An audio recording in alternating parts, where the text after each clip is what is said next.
Survival difficulty. Class 5E, environmental. Unsafe. Unsecure. Structural hazards. Description. Level 427 is a labyrinthine complex of simplistic hallways and rooms composed entirely of wood. Although the level is pungent with the smell of rot, the wooden material that comprises level 427 does not appear capable of undergoing decomposition, nor does it appear to be decayed. The numerous hallways and rooms of the level are mostly devoid of furniture, save for occasional instances of tables, dressers, and other similarly wooden furniture. Each area of level 427 is dizzyingly similar to the last, only set apart by minor details such as the type of wood used or the quantity of ceiling lights. Alongside the confusingly repetitive architecture, level 427 is plagued by a constant, mechanical whirring and ticking behind its surfaces. This ambience emanates below floors, behind walls, and above ceilings, and is paired only by the quiet hum of the ceiling lights and the occasional floor creak. Due to the sheer emptiness of the level, otherwise faint sounds often combine with one another to form an uneasy, yet quiet ambience that echoes throughout the many rooms. With few visual or auditory indicators to distinguish rooms, progressing from area to area can gradually become arduous and confusing for wanderers. Level 427's repetitive and confusing layout is often compounded by random, unlocalized reshuffles in structure and furniture arrangement within the affected areas. These changes are often subtle, merely limited to variations in the type of wall paneling used and the addition or removal of certain doors. This typically leads to significant incongruencies in the level's layout, such as doors opening into flat walls or not opening at all. Gradually, however, these minor shifts in layout often compound the further one explores, with some rooms shifting their entire structure or becoming inaccessible altogether. It is believed that this change in architecture is surprisingly Euclidean in nature, as these physical shifts are attributed to the machinery heard behind many surfaces. This theory is somewhat upheld by the notion that the whirring and ticking sounds seem to become louder when changes in architecture take place. This theory is also upheld by the fact that no entities have been observed in level 427, despite occasional muffled sounds of creatures that are oftentimes audible behind walls. It is believed that level 427 structural shifting inadvertently separates not only wanderers from potential entities, but also wanderers from other wanderers. Not only are there no existing reports of wanderers encountering others within level 427, groups that enter the level together are often inadvertently separated due to the nature of its environment.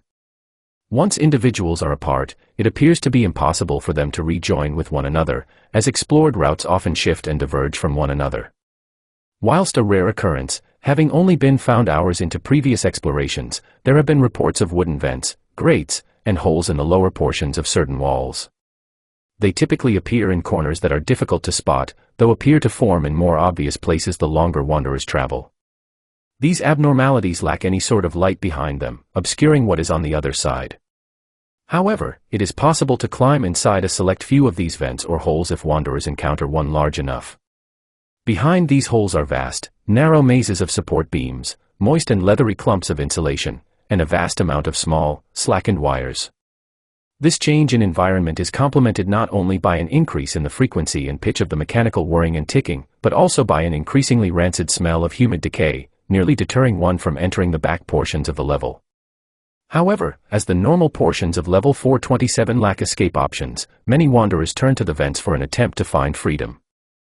While most of these crawl spaces simply comprise of the gaps in between each room, traversing deeper into them eventually reveals the presumed inner workings of level 427 itself.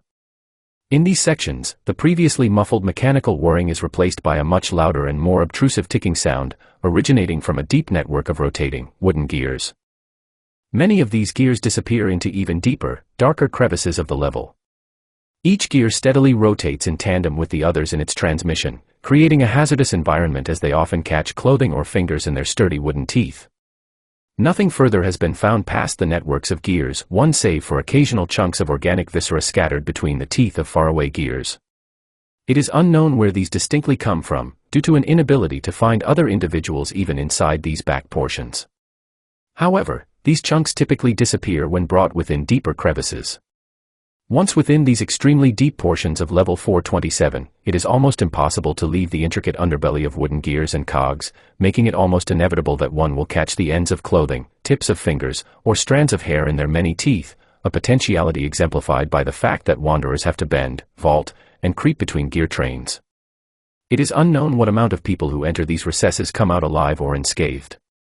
However, it is always possible that the scatterings of viscera are enough of an indication of how many do not return. Several wanderers find themselves tempted into these back areas, presumably after finding themselves unable to find an exit elsewhere. Those who have returned simply describe exploring the back portions of the level as innately intriguing, almost beckoning them forth until reaching the wooden transmissions beyond the support beams and insulation. However, no individual who has walked past this point has returned to share their experiences or explain why they continued to delve deeper within. Entrances and exits. Access to level 427 is done primarily within levels 44, 88, 122, and 368, all of which contain rarely appearing wooden doors that appear identical to wooden doors frequently prevalent on this level. However, these doors disappear in level 427 upon their use, making them impossible to use as an exit. Exiting level 427 has proven incredibly difficult for wanderers, with no known exits in its main areas. Instead, individuals can only exit through rarely appearing, oftentimes blocked wooden doors that lead to level 3, level 19, level 800, or level 922. It is known, however, that these doors do not appear in the geared areas of level 427, meaning that those who go deep enough are almost condemned to not return, as is frequently the case for men.